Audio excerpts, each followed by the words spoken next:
Welcome to Planet Boss. Listen, if you ask a person between 18 and 25 in China what they want to be, what their profession will be, the number one answer is an astronaut. Now we go to America, we ask that same age group, what would you like to be? And the answer will be an influencer.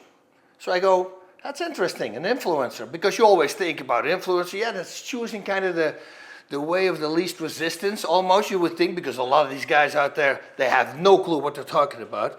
So I figured, you know what, I'm going to dive into that. I'm going to follow an influencer, but this one is a different one, and we'll talk about that in a little bit. So get ready, we're going to talk to an influencer, and then you can decide if you want to become one, or maybe you want to become an astronaut. That's up to you. All right, here we go. Hey guys, my name is Patrick Lyons. I am an actor, entrepreneur, online fitness coach, and online fitness coach certifier. And today I'm going to spend the day with Boss, show him a little bit about my daily routine and habits. And here we are, Patrick Lyons. What a name. Thank you. I would say in Holland we say Lyon, because it's spelled with a Y, right? Lyons. Yeah. That's what they say in France. We use the French. Like, for people, this is a very funny thing. So I live in Holland, and in Europe, when I drive to Paris, that will be the same amount of driving as when I live in California to go to Las Vegas. So in Holland, we don't drive a lot. We take, we drive a lot, but we try to avoid it because everything takes a long time. In Holland, when you have the country looks like this shape, from here to here, that's 200 miles. That's the entire country. So it's really tiny, and like I said, in 4 hours, you're in freaking Paris, you're in a completely different country. But that's the cool thing about America. America is kind of like Europe, only every other country is a state here in America. And here we are. Patrick, hey, how are you doing? I'm well. Yeah. Thanks for the compliment of the name. I can't say, I love my name. But Patrick Lyons, I've never been to Lyon, France, but everyone always kind of makes that comparison, but different pronunciations. Do people ask you if that's your real name or not, or if it's a stage name? Because it sounds it's a badass name. Thank you. I've actually never gotten the question if it's fake, so most people think it's real. With me here in America, they always come to me, they say, oh, Boss, because my original name is Sebastian. And they say, oh, he just made it into Boss. I go, no, actually, it's a very common name in Holland. They name dogs Boss in Holland. My name, Bas Rutte, was already taken by another Bas Rutte from Holland on Twitter. Whoa. I tried to convince him, to give it to me and I would promote him, but he never reacted. So it's a simple name, Bas Rutten. That's how they pronounce it. Here it's Bas Rutten. Yeah. Sounds much better. Yeah, you're the only boss I've ever met. And once I realized that it was Sebastian, I was like, okay, I met a couple Sebastians. Yeah. But I also, when you first told me about Planet Boss, for some reason, my brain didn't make the connection between your name and Planet Boss. I thought you meant like Planet Boss, like boss-employee relationship. Oh, no. I was like, I don't know what Planet Boss is, but now I get it. I'm good friends with Kevin James, the actor, the comedian, and I'm crazy. And as you know, and 15 years ago, we go back 25 years now, since 97 I met him. And always when I would shoot in my crazy freaking thoughts or things, he goes, oh God, he's on Planet Boss again. That's what he would always say. So when Muscle and Fitness came and they said they wanted a name, I go, Planet Boss, because I'll go everywhere. Because these guys, they focus on fitness, which we're also going to focus on. But I like to focus on everything, we go to the shooting range, we go paddleboarding, we do all crazy things, interviewing Navy SEALs, interviewing Green Berets. We got a guy who got his leg blown off. And then, 2 years, 28 surgeries later, he's back in the field. Guys like that. So I think that's really interesting. So I'm very stoked to be here. Yes. And I want to see... The day has just begun. What do you do? The day has just begun, so I'm just going to kind of go through some of the things that I do. We can keep chatting. But one of the first things I do is I have my vitamins. Oh. This isn't supposed to be like a shameless plug. It's literally like this is the way that I start my day. And so I just have all my pills at once with water. And I make sure to get my micronutrients in, because it's like, even though I practice a healthy diet, I want to make sure, almost like as an insurance policy, that I'm getting everything I need. And then there are some things within my diet that might not have as much of micronutrients as I could benefit from if I got a higher dosage. Okay. So that's how I think of supplements. So great. So I guess omega's in there as well, right? That's one of my main priority for my brain. They say it's really good. You're feeding your brain with it. Which one you use? I use one from My Protein. It's just a standard omega-3, but My Protein is probably the best overall supplement company that I've found because they have everything. It's like rather than just having protein or omega-3s, they probably have 50 different supplements that you can choose from depending on what your individual needs are.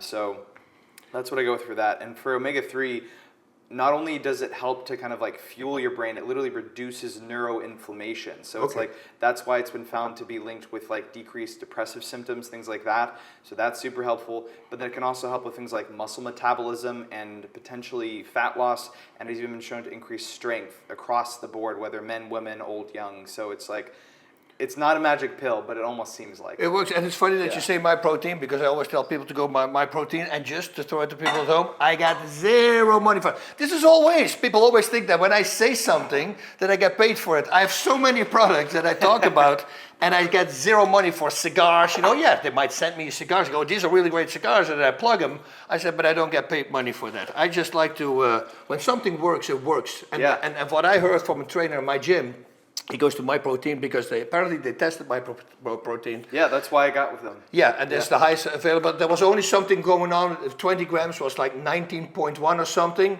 and they found that out, and then they changed that to make it a full 20 grams. And I go, you know, that's a cool story. I go with that as well. Yeah, that's actually like exactly why I started working with them. It wasn't like they reached out to me and then I was, you know, just in interest of money. It was the other way around. I was looking into different supplement companies, seeing which one had like the greatest accuracy, efficacy, safety, etc. And price is really great. Yeah. They always are on sale, right? Yeah. Pretty much. I mean, it's like I have a discount code that people can use year round, but it's like even if you weren't working with me, then you can get discounts year round. But yeah, it's such an amazing company. Ironically, the product I'm now using is not my protein. So this is an electrolyte called Noon.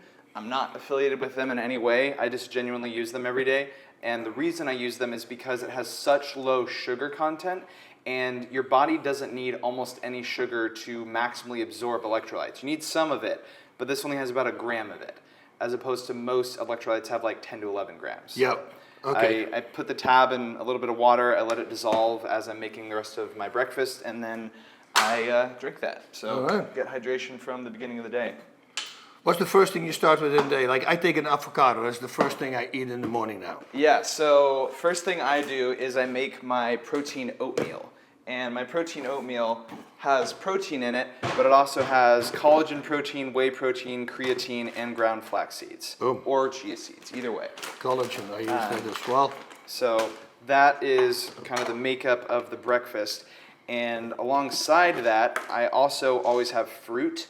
And the reason for the fruit is I want the antioxidants from that, because it's like just the act of eating food in general is going to cause some amount of internal like inflammation, oxidative stress, that sort of thing, if it is from non-plant sources. So whey protein is great, but it could have like a moderate inflammatory effect just from the act of like your body has to like digest, absorb it, that sort of thing. And so I'll have fruit because that can pretty much totally counteract all of that and get you into an antioxidant state as opposed to pro-oxidant. So you're fighting oxidative stress. Oh, gee. Yeah, people are doing this because with me, inflammation is big with my knees, with everything. So yeah, and it's like berries are some of the best sources of antioxidants because they contain what's called anthocyanin. Anthocyanin is debatably the most powerful antioxidant out there, and it's what literally gives berries like their black, blue, or red color. And so I always have blueberries or some other form of berries alongside, and I feel great with it. So I'm actually going to grab the berries now. Because yeah, it's like while my oatmeal is cooking, that's when I'm kind of getting the rest of my breakfast together, eating the rest of my breakfast, that sort of thing. I do the same thing, killing two birds with one stone, everything I do, try to mix into one. No wasting time. That's right. I'm all about optimizing time efficiency. Kiwi. Yes. What's in the kiwi? So have you had a golden kiwi before? No. Okay, so a lot of people haven't. A lot of people don't even know they exist. But this is a golden kiwi as opposed to a green kiwi, and it has like twice the amount of vitamin C. Okay. And it tastes way better. It's like nature's candy in a way. So I love a green kiwi. Oh, sorry, a golden kiwi. They're both great, but golden's just slightly better, taste and nutrition-wise. And as you can tell, throughout everything that I'm doing here, I do weigh. Everything. I measure everything. I get things pretty much down to a science where it's not any guesswork. Like I know I'm going to have exactly 150 grams of blueberries. just because that's the amount that I fit into my daily calorie intake. I'm currently cutting, which just means like I'm trying to lose fat, and I'm cutting at about 3,150 calories, 3,150, and that's way above what most people would do for calories if they're cutting, but I get about 18,000 steps a day. So if I'm walking that much and I'm working out, I can eat quite a bit. So Wow. that's how that figures out. And then yeah, I weigh the golden kiwi, and that's 132 grams. There's 150 grams of blueberries. So that's kind of like my the best fruits that I have in the morning. I say the best fruits because I do also have bananas, which are great. They just don't have nearly as much nutrition in them as blueberries and kiwis. So those are some of the things that I eat in the morning. It's important, most important meal of the day, they say, right? This is what I always told myself. Yes, I go in and out, I use all that stuff, I do it a couple of times a week, but I always make sure my breakfast is healthy. I don't go crazy. I do simply sweet potatoes. But I start with an what did I say? An Avocado. Yeah. An avocado, yeah. That somehow it feels good for my stomach when I do that. One thing I do that probably a lot of people think is weird is I eat the skin of the kiwi. And There's a lot of stuff in there, they say, right? so much stuff. Like that's where like the fiber is, and it honestly gives it like a crunch that I really like. Oh, But yeah, it's I couldn't imagine not having the skin because I think it tastes better and it's way more nutritious. okay. Yeah, I heard that from a lot of people. There's a lot of nutrition in skin. Yeah, and that applies to pretty much any fruit out there. Like if you look at an apple, you know the inside of the apple is all like yellow or whitish, and that like dull color indicates that there's almost no antioxidants in there. I believe the skin has about 5 times the antioxidants of the flesh. So if you would cut off the skin of an apple, you'd be losing basically all of its antioxidants. And but potatoes, I guess the same then. Yeah. Oh, yeah. wow. I always eat the skin of potatoes. Like they're not gonna have a ton of antioxidants in the skin of a potato, but it's definitely gonna have like fiber and again other just nutritious elements of it. Interesting thing with sweet potatoes. Have you ever had purple ones? No.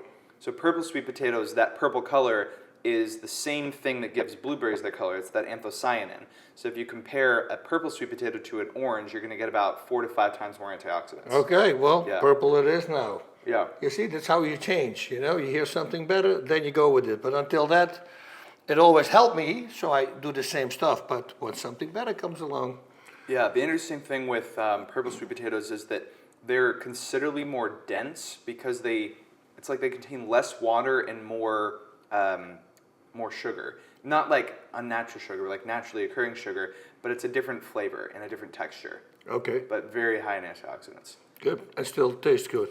Okay, good. Still tastes great. Yeah. So yeah, what we've done so far is I microwaved my oatmeal. I have about 90 grams of that. And what I'm going to end up doing is putting a protein frosting over that. And Okay. it basically turns it into like a dessert oatmeal that has the fiber of the oatmeal itself, but then the protein of the frosting that I'm going to put onto it. All right. How long have you been doing your breakfast for? You know, for me, I'm this is really boring guy. Like for instance, I found out a long time ago when I was still competing, if I ate 6 slices of whole wheat bread, and in Holland the bread is really fresh. It's 1.5 days stays good, so there's no side effects. Here you can leave a bread open for 2 weeks and it's still freaking good. And I added marmalade jelly.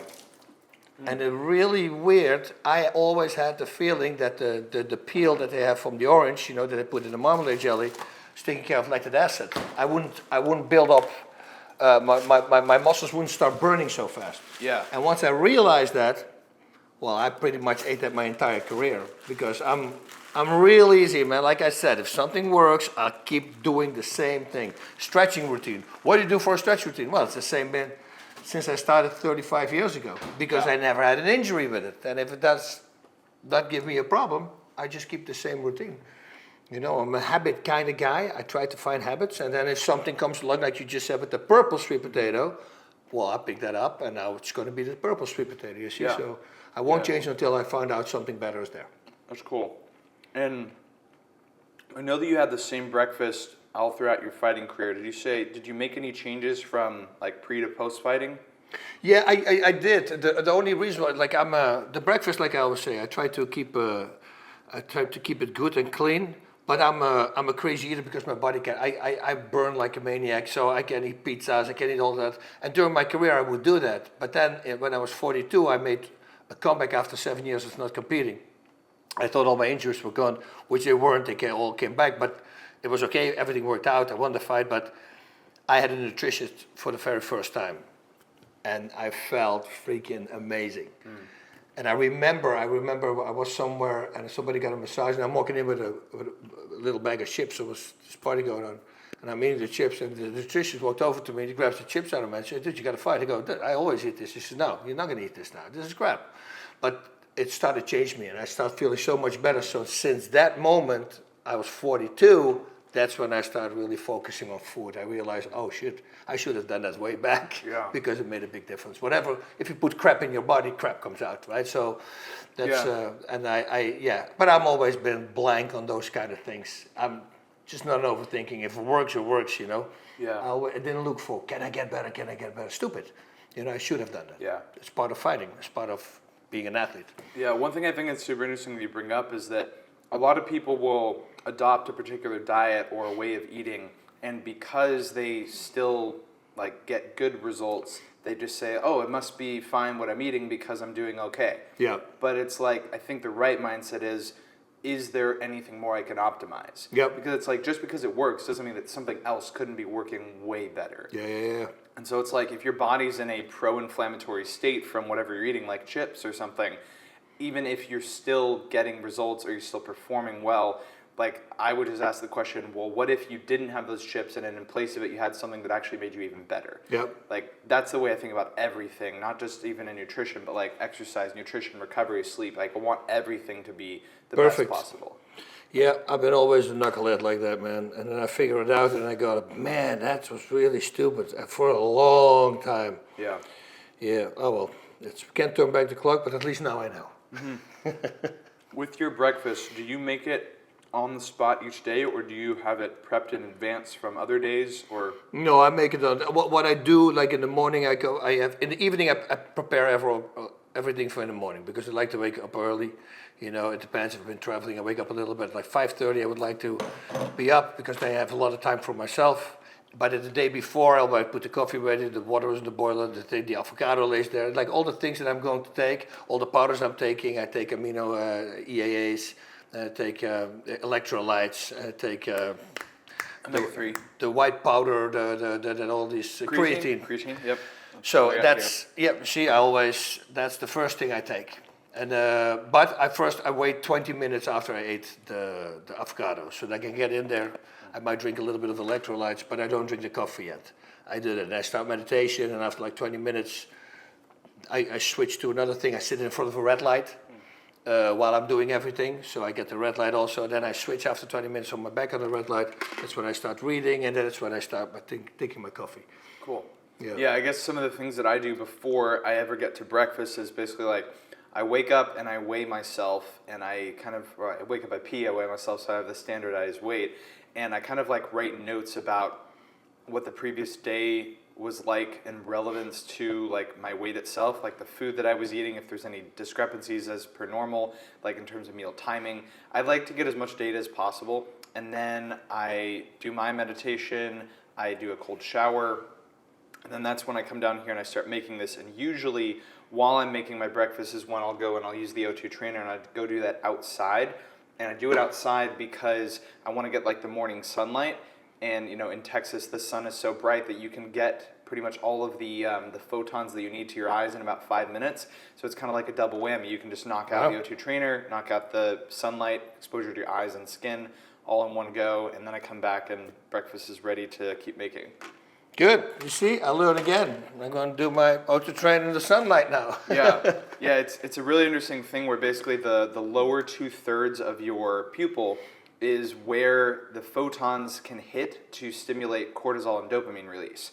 So it's like if you want to have that morning wakefulness, because cortisol isn't a bad thing as long as it's kept at the right amount in your body and the right timing throughout the day. And so when you are in that first like 30 to 60 minutes of the day, you want a cortisol release because you want to stimulate wakefulness. Yeah. And so if someone is feeling tired and they don't get morning sun exposure, I can almost guarantee that they will start to have better sleep because of getting morning sun exposure. Oh, wow. Yeah. And then the eyes is the best, you said? Say again? The eyes? Yeah, so it's not that you want to look at the sun, you want to look in the direction of the sun. It's that the sunlight literally hitting the bottom 2/3 of your pupil is what stimulates that release in the morning. Oh, wow. Yeah. That's good to know. And then the other aspect of that is that just getting morning sunlight at all, not necessarily the bottom 2/3, but getting morning sunlight helps with melatonin production later in the night, naturally. Okay. So same concept, like that's why you'll get more tired so that you can sleep better from getting morning sun exposure. Good. So- See, that's why I went to him.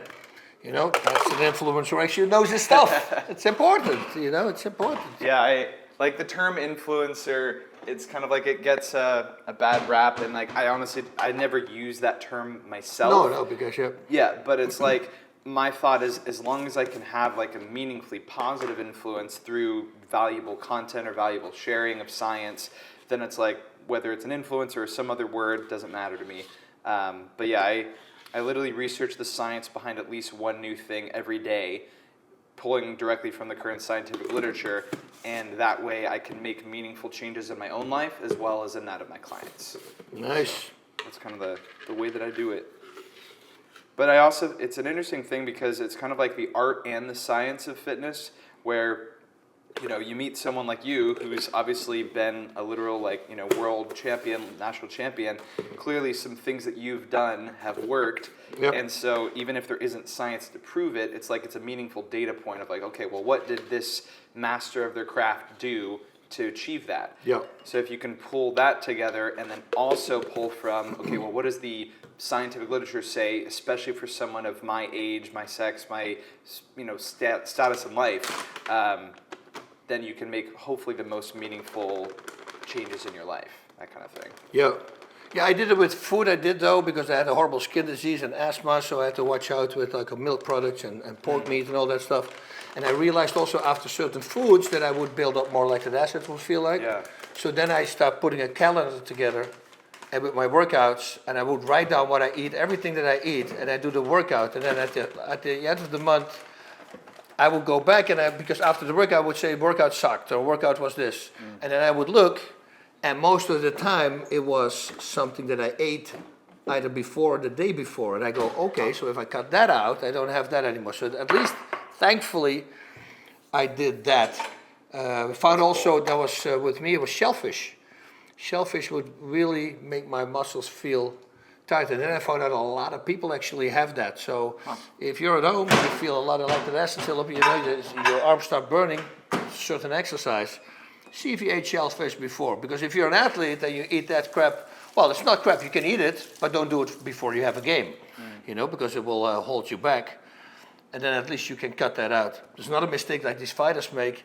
They go the day before the fight, they decide to go to a cheap sushi place or something. I go, dude, that's part of your job. And thankfully, I always brought my own food. I also brought it to Japan, actually. I brought loads of bread. Wow. And I would eat there. I was just always worried that somebody would put something in my food, and you never know. You hear these crazy stories. Yeah. I don't want to be on the receiving end, trust me. I know that you mentioned there that lactose was a problem for your milk products. Yeah. So from what I've found in the research is that the vast majority of adults have some degree of lactose intolerance or sensitivity or something like that. Like it's at least 70%. And even if you don't have the intolerance, it has been shown in most studies to cause some degree of inflammation. And so I avoid it just from a general standpoint of health. And one thing that's super interesting with this, I started using this probably a year ago. It didn't exist before then. It's a whey isolate, but it didn't come from a cow. It was literally manufactured in a lab so that it doesn't have lactose. It's molecularly identical in every other way, minus the lactose. So it's some people that kind of freaks out because it's it didn't come from nature, it came from a lab, but it's literally the exact same molecular structure, just with the lactose removed. And so it tastes just as good, if not better. It doesn't have lactose, so if you have lactose intolerance, you can have this no problem. And compared to a vegan protein, vegan proteins tend to have like an unfavorable taste and texture, but this tastes identical to whey protein. So Wow. I love it. I swear by it. Use it every day now, and it feels great in my stomach too. Way forward. Way forward. Yeah. All right. Well, Yeah. gonna order that too now. Yeah. No, it's really good. Have you heard of Juiceland? It's a smoothie shop. So Juiceland is a smoothie shop that's big in Texas. I want to say they have like 20 to 40 locations or something. And the same company who helped make this possible now partnered with Juiceland. So if you go to Juiceland, you get like a protein shake or something. You can get it with Whey Forward. Oh, nice. Yeah. Okay. So kind of cool. The company that makes it possible, it's called Perfect Day, and Perfect Day just basically specializes in making like these different like milk and protein products in labs. So I want to say they've also made possible like some lactose-free ice cream, but again, same concept. It's not vegan. It's just that it doesn't have lactose. So it's kind of like this new innovation of whey without the lactose, which I think is really awesome. Oh. Yeah.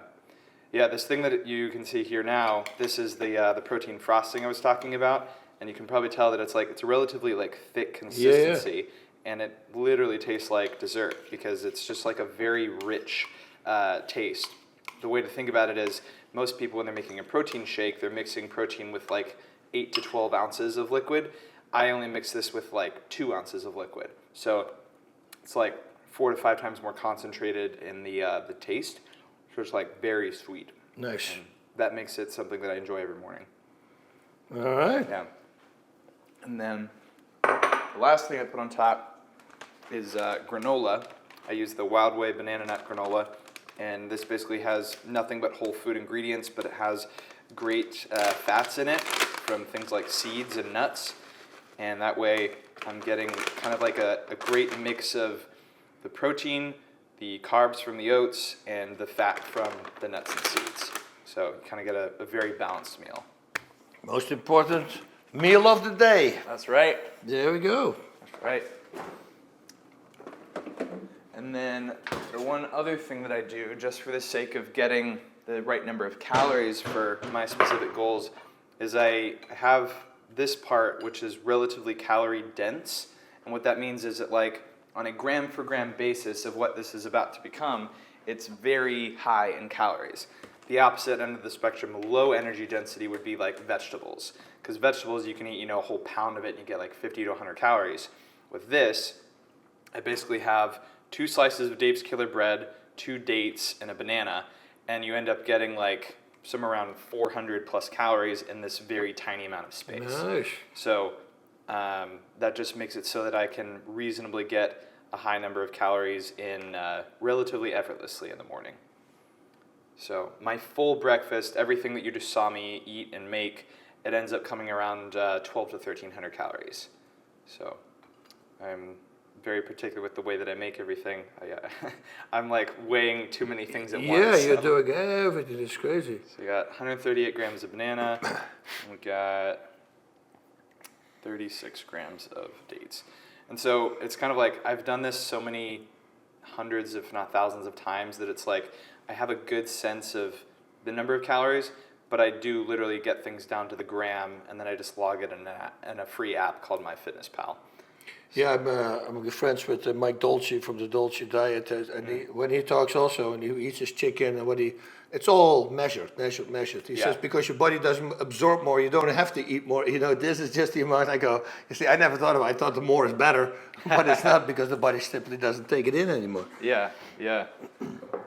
So I think that's everything that I have in my breakfast, and then obviously I eat it, and then depending on if it's a weekend or a weekday, I might immediately go to the gym, or I might start my workday after that.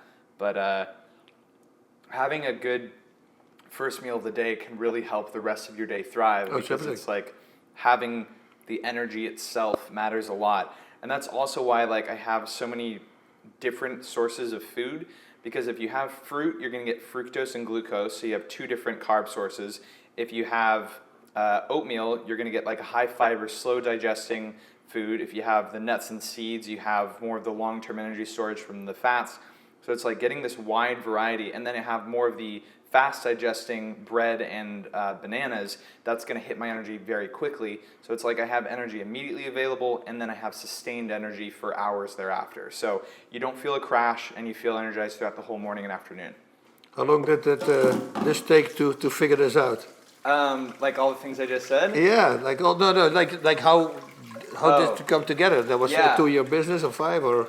Yeah, so I would say I have been doing a variant of this breakfast for at least 7 years now, but this exact breakfast probably like 2 years. Because it's like, as time has gone on, I've cared more about overall health as opposed to just like, oh, I want, a dessert tasting oatmeal. It still tastes like dessert, but it's like I've made it healthier and healthier over time, that sort of thing. Nice. So, yeah, 2 to 7 years depending on how you look at it. All right. Cool. So this is my standing desk. This is what I use for work of all kinds.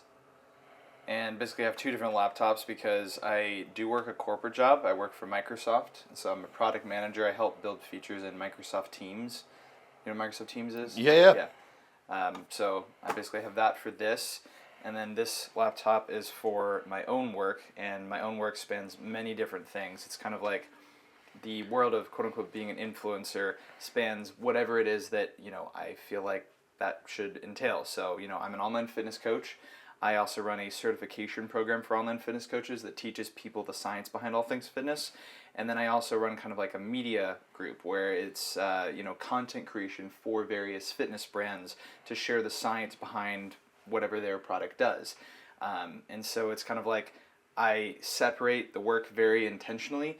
One, because if at some point I'm not working for Microsoft, I don't want to lose the work that I've done. Yeah. But it's also like I like to have as much clear-cut separation as possible. As like, okay, I'm doing my Microsoft work stuff today, or for this period of time today, and then whenever I need to go over, do other things, then I can do them from here.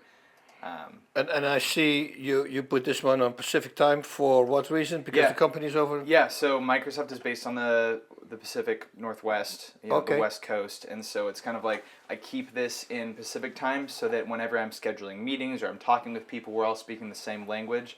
But then, if you go over to this computer, it's now 1:17 versus 11:17. So just, different time zones for different places.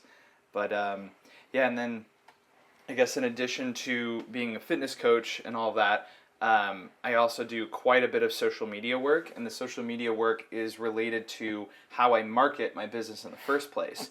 And so it's the kind of thing where between having breakfast and starting the workday, I kind of have this middle block where I'm actually doing my social media work, and that's where I'm like making my post for the day. I'm engaging with other people who are in the fitness industry, commenting on their posts, reading things, that sort of thing. And then I make a lot of Instagram stories where I'm sharing my breakfast. I'm sharing things that I'm learning throughout the day.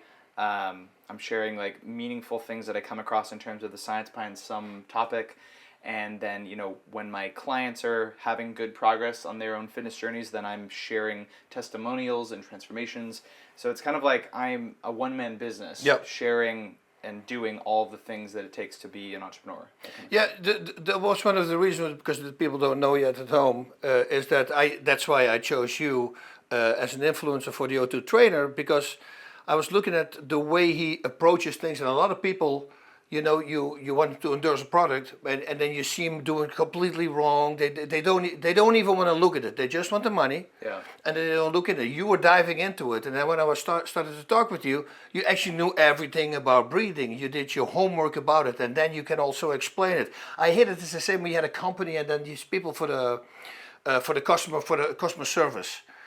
But they don't even know how it works. So how can you talk to the people at home if they have a problem if you don't know how it works? So that's why it took so very long time for me to find a person, and that's when I found you, because you actually paid attention to it, and that's everything. And then you see already with the breakfast, everything is meticulous. It's calculated. It's the grams on the gram. You do everything very meticulous, and that's what I like, and that's why we started working with you. Yeah, and along those lines, it was like when I came across the O2 trainer, it was like I saw it and it immediately made sense to me, but something just intuitively making sense to me isn't enough for me. It's like I have to understand, like, is there actual published peer-reviewed scientific literature on this subject matter?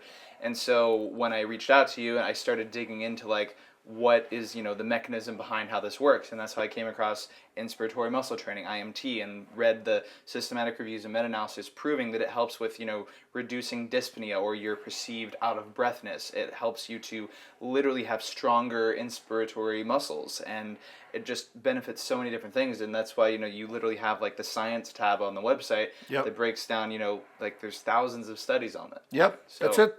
Yeah, and it's like, that is what I do with pretty much any brand that I work with. It's like, I will not just promote a product because, it seems like it works. I have to know that it is proven to work. Yeah. And the good thing with that is as well, like people with me, products that I had in the past, they always work. And I remember there was a mouthpiece, and there was an open mouthpiece in the middle. This is for fighting. And I go, dude, that's not a good idea, because your jaw needs to be locked in. No, because they can also breathe through. I say, yeah, but if you get hit, I don't think it's a smart thing. They offered me a lot of money that I needed at the time. But I knew that if I was going to promote that, bad reviews were going to come. I know there were going to be bad reviews, and that's going to kill me, because then people after that, they're not going to believe anything. So I had to say no. My wife goes, well, but we would like the money. I go, I know, but I don't think it's a bad. Don't think it's a good product. Yeah. And I was right. The company went out of business. So I was so happy that I didn't take it. So for me also, it needs to work. It needs to be solid before I put my name to it, because otherwise, you're killing yourself. Yeah. Especially in the long run. A lot of these people, they don't think after. They see the money now, they think that's everything, and that's why they jump on it, but then unknowingly they're killing themselves. Yeah. The careers at least. least. And I think it's probably common, like the longer that you go in a career of social media, you will have brands reach out that are not good companies or that you don't actually align with, but they might be offering a high price tag. And you just have to have like the moral compass that says this isn't worth it. Yep. And I've had to do that myself, where it's like companies will flash pretty decent money, and I just have to evaluate, like, is this actually worth it? And if it's not, then I need to go separate ways. It's very smart. That kind of thing. Yep. Yeah. And then I guess the one other thing or a couple other things that I do in this space. So I'm writing a book. I've been writing it for over 3 years now, and so I use this laptop, my personal one, to write in it every day. And when I get to the end of editing or writing for that day, I go into this file called Tracking Editing Progress, and you can see like exactly how many pages I've edited every day. So like as of today, I'm 68.78% edited, which just means like that's how much I've done. Yeah. But I have to edit till it's complete, that kind of thing. Wow. So I track everything. It's like I care about the data. Yep. And it keeps me accountable. Perfect. I love it. Yeah. That's why you're successful. Thank you. Appreciate that. So I guess this is a place where people can find you. Yeah, this is a place that I go a lot. This is the Texas Rowing Center. It basically just is on the river that connects to Lady Bird Lake. And it's just a place where you can kind of go outside and get some low intensity, steady state cardio, aka paddleboarding in. And it's just like an awesome way to spend time with friends, especially on the weekends. There's literally like a DJ that'll be out on the water. Oh, wow. So it kind of gives you a destination to go to. You're paddleboarding until you get to the point where the DJ is, and you can just kind of hang out there. But it's like a great workout that doesn't feel like a workout. And it's just a great way to spend time out in the sun, soak in the summer energy, that sort of thing. So yeah, I come here all the time. Are you doing the same things like me? Like when you're walking here, right? You want to have your steps in. You're also memorizing scripts, you're memorizing stuff. Or you just say, okay, I'll just blank out. Because a lot of people, if you read the book Stolen Focus from Johan Hari, they're talking about all the distractions that we have in life, and they say that sometimes when you see a person in a train and he's staring outside, you think, oh, what a waste, he can read, he can do this, but apparently that could be the best thing for that person, because they talk about this mathematician who tried to solve some crazy mathematical problem, and he couldn't get it done, and then finally he decided to get rid of it, to not to think about it, and while he stepped on the train, suddenly it was poof, he got it. And since that moment, because of course scientists dive in and they say, was that a moment that you can create? And they say, yes, you should give your mind time to not do anything, because then all the things that you're working on start connecting and you come up with a solution. Is that something that you're thinking about? Yeah, so it kind of is and it kind of isn't. When I'm at this specific spot, usually if I'm going for a walk, it's specifically with another person or people, because this is just like almost like a communal area where people can come together and spend time. So if I'm going on a walk with person in that context, obviously my mind is working because I'm talking with someone. But if I'm back at home, that's where I will do what I call like my imagination time, which is for acting, where it's like I'm spending time literally imagining scenes, and that helps me to memorize, and I put memorize in quotes because the way that my acting school teaches is literally memorization through imagination. Basically, it's like if you know the story and you know the things that happen, the memorization comes naturally because it's almost like you don't have to think about the words. It's almost like what actually happened in my life, in my character's life, in my mind. So that's where I will kind of shut off my mind at home and I'm just thinking about imagination. When I'm out here, it's kind of like, it's a little bit more active and it's like, it's just such a beautiful place. You can go and walk and go spend time on the water. So yeah, it's more so for that. Did you start acting because of your product, or did you start acting before you start promoting stuff? Way before. I started acting when I was in second grade. I did basically theater and musicals from second grade through 12th grade. I started speech and debate, specifically the competitive acting side in ninth grade, so I did that for about 5.5 years. So from ninth grade through my second year of college, I performed about 600 times in front of audiences. Oh wow, that's so big. Like tons of time spent either memorizing or learning scripts, things like that. And I just found my love for acting, but it was like from that post-college period to the present, I kind of got away from that performance side of things, and I wanted to get back to it. So I started taking adult acting classes about 1.5 years ago, where I learned, various methods, and now I've been at this one in Austin for about 6 months. By far the best method I've ever learned. It's a place called Carol Hickey Acting Studio, and it's just been like the best time of the week, where like I just get to spend 3 hours acting and watching other actors grow. Because when I came to America within 3 months, a lot of people, they say, oh, you did such a great job, and here comes boom. I said, I was taking acting classes right away when I came to America, because I knew eventually, I'm going to need it, whether it's for acting or for stunts or maybe even for commentating. That was in my head. I didn't know if I could do it or not. But you see, so you right away cleared that path, because now being on camera is completely normal for you, because you've been doing it over 600 times, you said. Yeah, and the interesting thing is, so those 600 times were basically almost all off camera at times, where it was just performing in front of a person or people. But what ended up happening is, as I got toward the end of that period, that's when I started getting into social media and into YouTube, and that has actually transferred more directly into the acting, because it's like, even if it's just me with a camera, it starts out awkward, where it's like, oh, I'm alone in a room and I'm talking to a camera, this is weird, there's not a person I'm talking to, but I still have to sound natural. And that is something I've now done easily thousands of times, talking to a camera.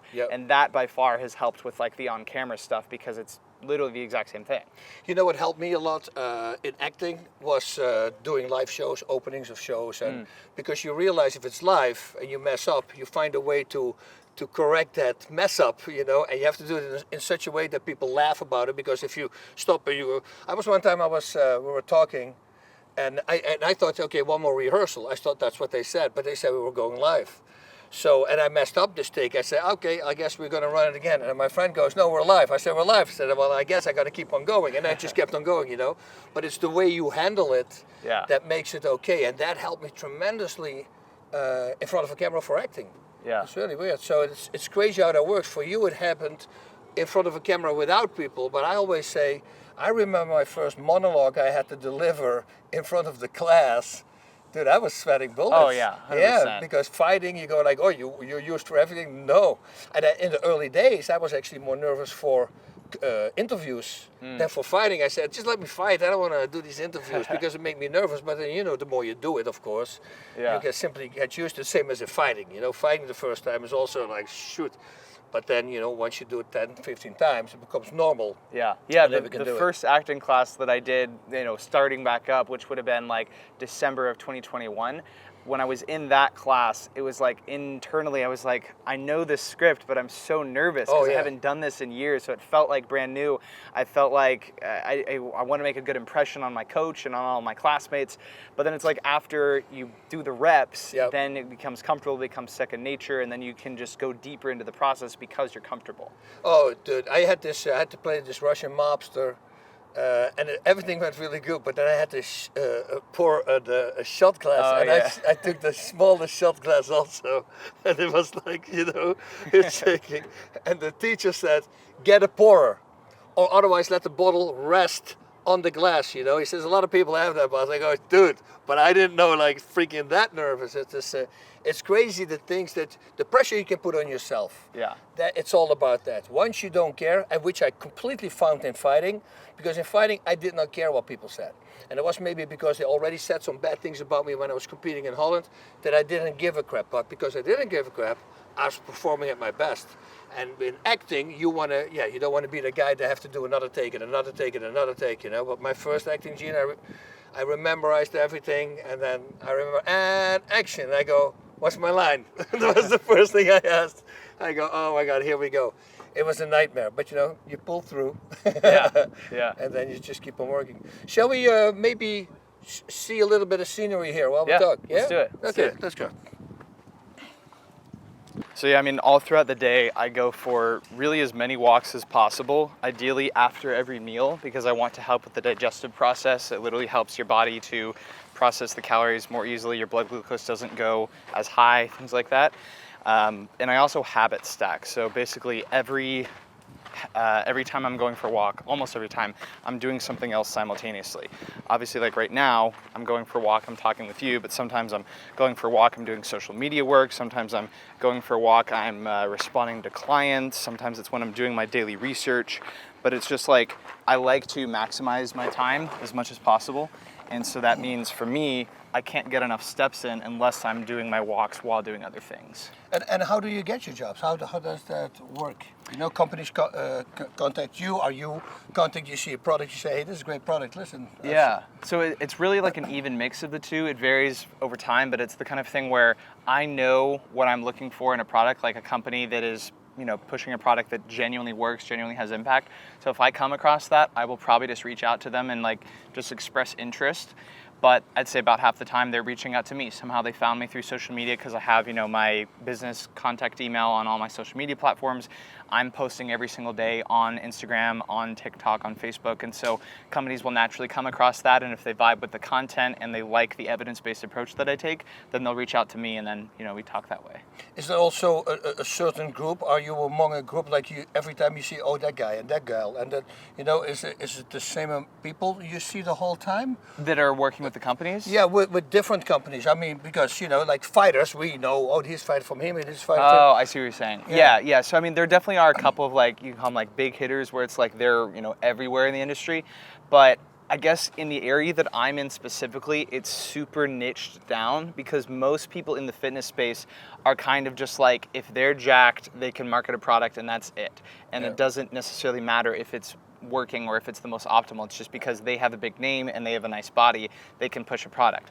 But with me, as I've always mentioned, it's like it's always about the evidence. So it's like I don't have the largest following in the world. It's like on Instagram I have like 39,000, on TikTok I have like 45,000, but there are plenty of people who have literally millions of followers, way more, but they don't take a science-based approach. And so when I approach a company or a company approaches me, I can show them the content that I make where I'm literally breaking down the science in 30 seconds or less about what their product does, why it works.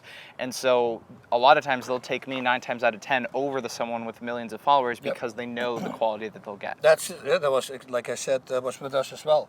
You know, because you know immediately what you're talking about. They're throwing in their own. I see this as Cameo, for instance. You know, the Cameo app. You know, I do that also, and I keep it under $100, like $99.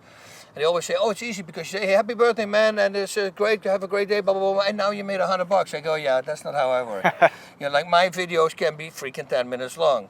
You know, if somebody says, "Hey, man, this guy really needs an uplifting," or so, I just, you know, because I enjoy doing it. Yeah. You know, and then people start seeing, oh, this guy actually enjoys doing it, and so the more people start coming. I never even promote it. Yeah. Because it's I don't really have the time, because if I shoot in it. Last time I was talking to a guy, and apparently they upped it now to 20 minutes or something, and I'm talking to him, I go, dude, I'm talking 14 minutes I see now. I go, I gotta wrap it up, you know. That's sometimes cool. It becomes. And I'm sure that's really special for them. For them it's really special, you know. You talk to Mankind, you know, the wrestler, Mick Foley, and he does thousands of them, and he does the same thing. I saw, like somebody says a birthday, I go always famous birthdays. I see what other famous people are born on the same day, so I can mention these things. That's cool, to make it a little bit more tailored for them. And people enjoy that stuff. And now I get requests. Actually, are you on it? I'm not on it. You should be on it, because they business requests you can get as well. On Cameo? On Cameo, yeah. And you can set your price. You say, okay, I'll make a promotion for $1,500, but I always say, I have to like the product because otherwise Yeah. I'm not going to do it. But that's maybe a nice one for you to jump into as well. But along the lines of what you're saying with like tailoring it to the company or the person or whatever, that's also the approach that I take with my fitness coaching, where it's like there are a lot of coaches out there who just have cookie cutter programs, meaning that it's just one program that they're sending to everyone ubiquitously. They might not even interact with the person one-on-one, but with my coaching, it's all one-on-one, it's all customized to the individual. And I've just seen firsthand like how much of a difference that makes, because it's like they feel connected to me, they feel connected to the program, and they feel like they can truly do this because it's been designed for them. Whereas like if a total beginner approaches a program, their mindset and their headspace is so different than someone with 10 years of experience. And so it's like I come in as the coach and I do one-on-one accountability with them, weekly check-ins to make sure that they're progressing as needed, or to make changes to their programming as needed to ensure they're making the progress toward their goals. And the people that I'm working with, they're looking to shred fat, build muscle, gain strength, gain confidence, whatever the case. All those are very different goals. They might require different things to achieve, but it's like if I can truly customize it to them and I can add additional value week over week, it just goes a long way. It's like if you think about the breakfast that I showed you, there's so much detail to that it's like if I was to throw all that information at a total beginner who doesn't have any experience, it'd be overwhelming. So it's like I can give them the bare baseline, but then as the weeks progress, naturally they'll have questions and naturally they'll start to excel in one or more areas where I can say, okay, you're doing great in this area now. Now I want to give you an additional level of detail so you can apply another layer of things, going from sweet potatoes to purple sweet potatoes. Just things like that can go a long way. Is it like I, for instance, have this in fighting, and I assume this is in your line of work as well, in building bodies, because everybody's system is different. Are you having trouble sometimes? Somebody comes in and he's been working 10 years with this certain guy, and he completely is on board with that certain guy, and then it's really hard to change him into what you're doing? It's an interesting thing because I definitely do have people I work with who worked with other coaches, but oftentimes if they're coming to me, it's because something hasn't gone as they wanted with the previous coach. And by extension of that, there's a specific reason they've come to me, and it's usually because they can see the direct application of the science in my content. Because basically, if you go through my last like 6 years of content, I literally have made a post every single day. Maybe not 6 years, quite, but like 4.5, 5 years. I made a post every single day, most of them breaking down the science behind a subject.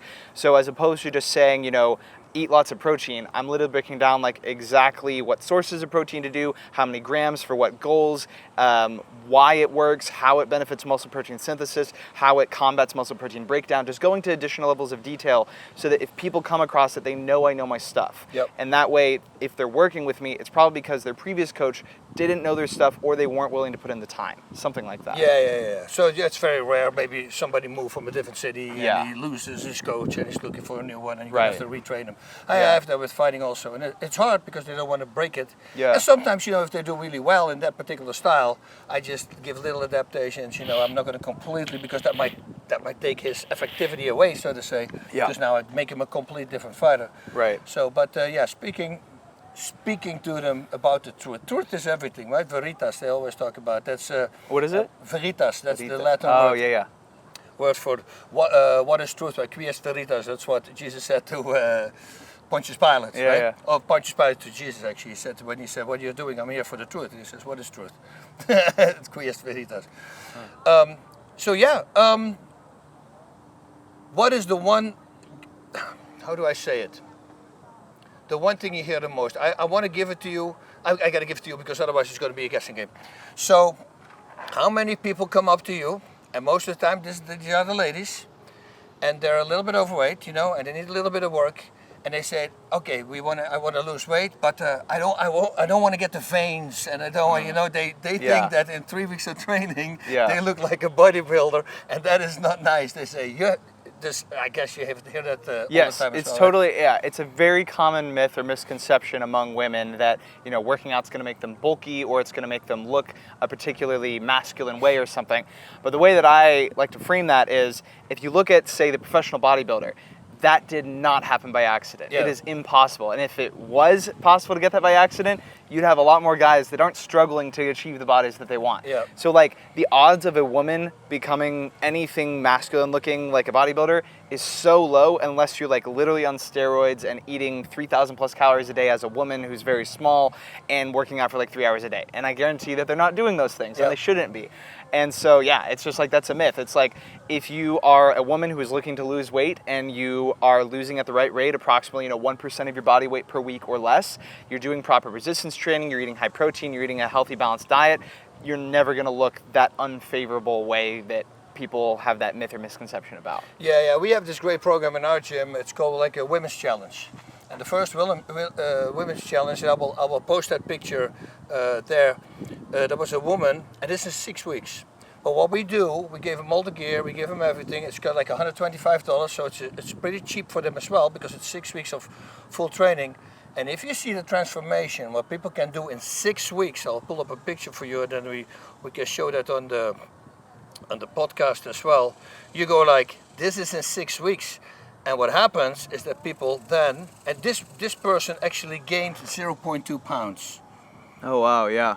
You see, and that's the biggest promotion. And that person gets a year free membership with everything that comes with it. So all the other ladies in the group, they go like, wow, I can do this in 6 weeks. Yeah. Imagine what I can do in freaking 6 months. Right. You see, and that's how we attract the people. And the kids come in, and the kids see the fighting, and they go, hey, mama, I want to fight. You see, so it's a great way to pull people in the gym. And with you also, you make a program like that. If they come with you for 6 weeks, if you do before and after pictures, and especially because we guide them also with the food, which is obviously not me. This is like people who know a lot about the food. Right. Because I say, oh, just eat the pizza.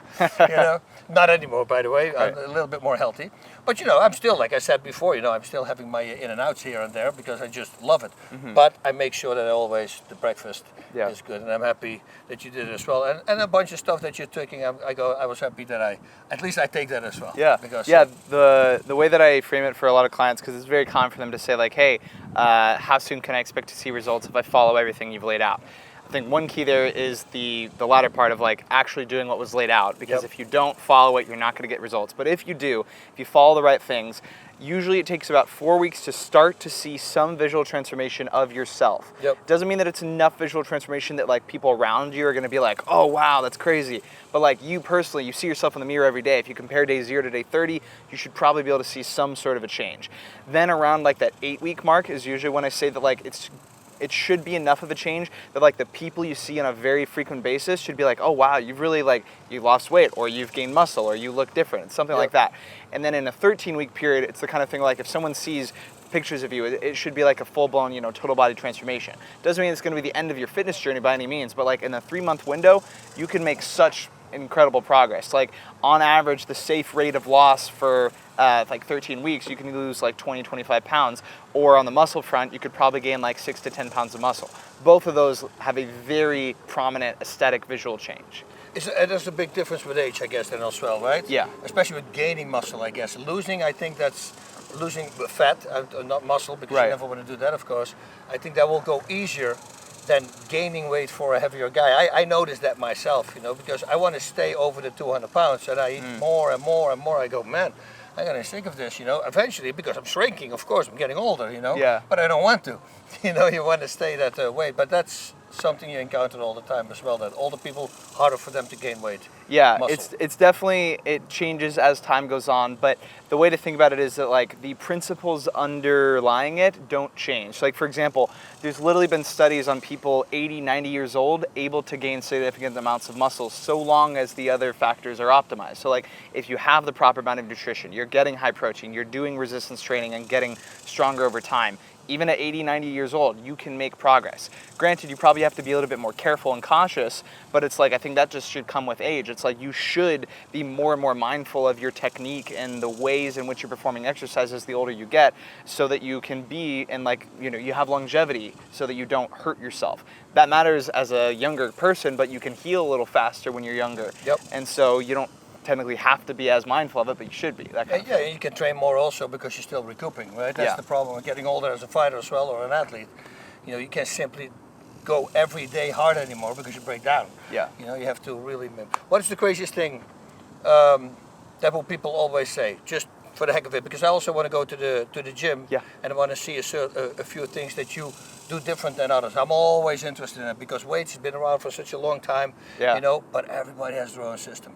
So I'm really interested in that. But what is the craziest thing? Like I said, for instance, we were talking about, I don't want to look like all veined up, you know. Yeah. What is another comment that you hear the most?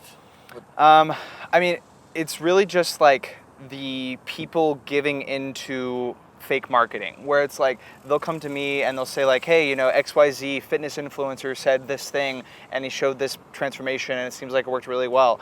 And it's just like, there's so much falsehood out there, I guess, is really the thing, where it's like there's not any one particular thing, but it's more so like the proclamation that XYZ thing is the most optimal, whether it's intermittent fasting or the ketogenic diet or doing zero cardio or doing only cardio. It's just like all these extremes that are promoted from a marketing standpoint as the best thing, when like I am operating from as objective of a standpoint as possible, where it's like I don't have any direct connection to any of the things that I just said. I just look into the research, I find what works, and I share it. And so it's just like having to help people come to the truth, kind of like what you were saying before. Yeah, no, it's everything. The truth is everything. The truth will set you free, right? Yeah, true that. All right, my friend. So let's go to the gym. Let's do it. And let's check out what he's doing there. Heck yeah. Very interested.